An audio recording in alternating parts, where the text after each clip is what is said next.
History is full of strange stories, tales that defy logic and challenge our understanding of the past. Wars are fought for land, for gold, for power, and sometimes for reasons that seem almost absurd. But some conflicts are just weirder, more bizarre than anything you could imagine. Take, for instance, the story of Australia's Emu War. Yes, you read that right, emus. A war against birds. Those tall, flightless birds with a reputation for mischief and a knack for causing trouble.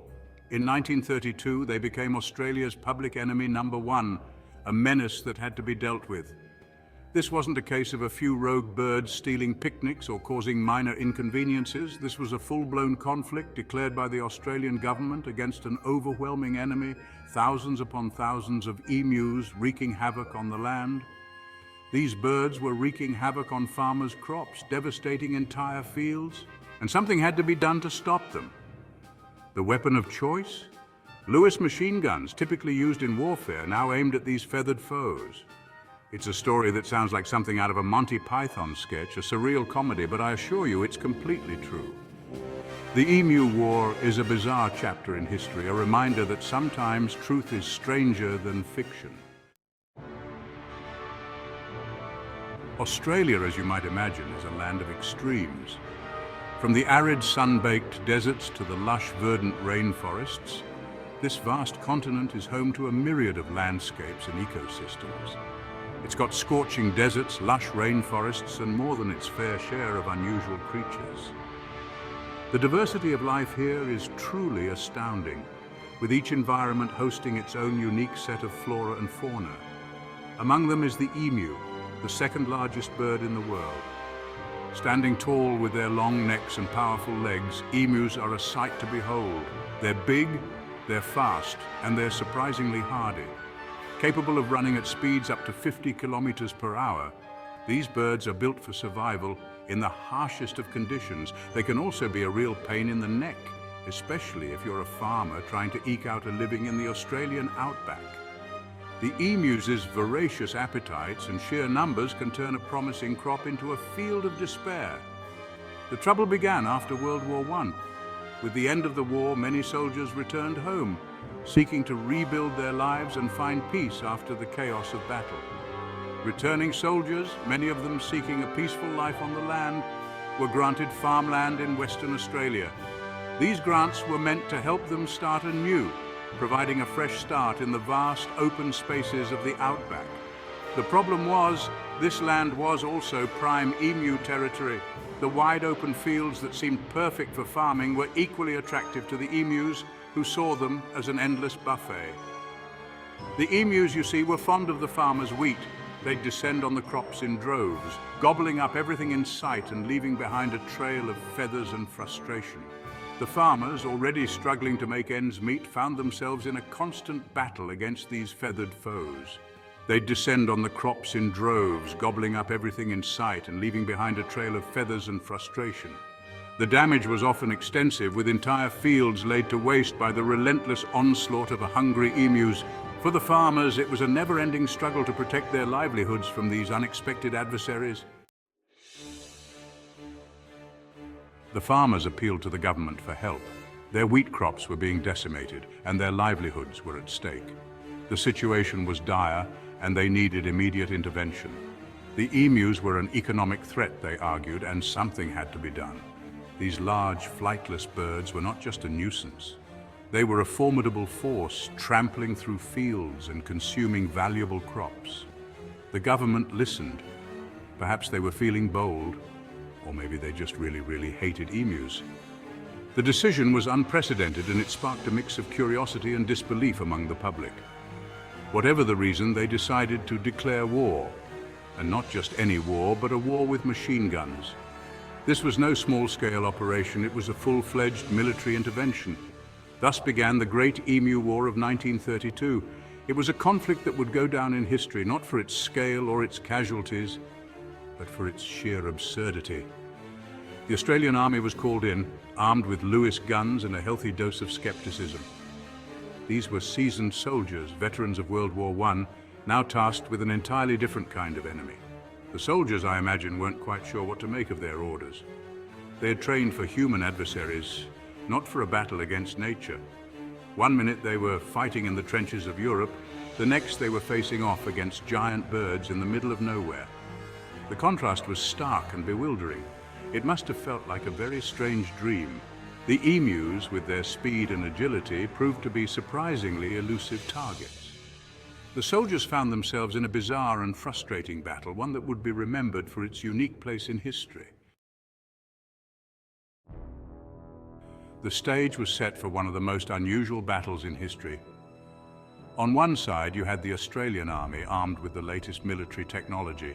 On the other, you had thousands of emus, their only weapons their speed, their numbers, and their complete disregard for the rules of warfare. The first shots were fired in early November 1932. The soldiers, perhaps expecting the emus to scatter in terror, were in for a surprise. The emus, it turned out, were surprisingly difficult to hit. They could dodge bullets with surprising agility, and even when they were hit, they often just kept on running. The machine guns, designed for human targets, were proving to be woefully inadequate against these feathered foes.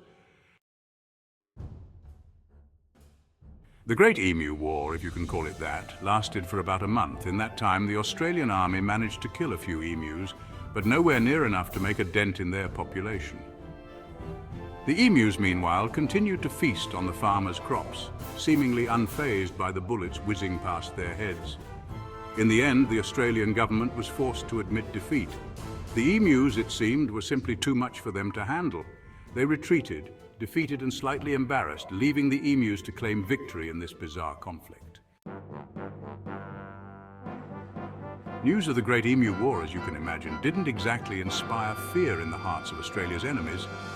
In fact, it mostly just caused a lot of head-scratching and amusement. Newspapers around the world ran stories about the Emu War, often accompanied by humorous cartoons depicting the Australian army being outsmarted by giant birds. The British Parliament even got in on the act, with some members questioning whether Australia was taking its responsibilities as a dominion seriously. The whole affair was a bit of a PR disaster for Australia, but it did provide the world with a good chuckle. The Great Emu War, despite its comical aspects, raises some interesting questions. Could Australia have won? Was there a better way to deal with the emu problem? The answer, like most things in life, is complicated. The Australian army and their defense was never really given a fair chance. The Lewis guns, while effective against human targets, were not ideal for taking down fast-moving birds. Furthermore, the emus proved to be surprisingly adaptable and resilient. Section 8. Lessons learned, wildlife management, the hard way. The Great Emu War, for all its absurdity, did teach Australia some valuable lessons about wildlife management. It highlighted the need for a more nuanced approach, one that took into account the unique challenges of dealing with Australia's native fauna. In the years that followed, Australia implemented more effective methods of emu control, including bounty systems, and eventually, more humane methods of population management. The Emu War served as a reminder that sometimes the best way to deal with a problem is not always the most straightforward. Section 9. The emu's legacy from battlefield to pop culture. The Great Emu War may have faded into obscurity, but it hasn't been entirely forgotten. Today, it's remembered as a quirky footnote in Australian history, a testament to the absurdity that sometimes arises when humans and nature collide. The emus, of course, went on to live their best lives. Their legend secured as the only creature to ever defeat the Australian army. They've become unlikely folk heroes, their story told and retold in pubs and campsites across Australia. Section 10, Australia's humorous history. The Emu War fits right in with Australia's self-deprecating sense of humour. It's a story that Australians love to tell, often with a healthy dose of exaggeration and embellishment. It's a reminder that even in the face of adversity, Australians can always find a reason to laugh, even if it's at their own expense. The story of the Emu War is in many ways a microcosm of the Australian spirit, resourceful, resilient, and never short on a good yarn. Section 11. Epilogue: The emu's triumphant reign continues. So the next time you see an emu, take a moment to appreciate these remarkable creatures. They're survivors, they're fighters, and they've got a better track record against the Australian army than anyone else. And who knows, maybe someday they'll rise again to defend their territory from any unsuspecting humans foolish enough to challenge them. Until then, the emus remain victorious, a testament to the unpredictable nature of life and the enduring spirit of Australia's feathered warriors.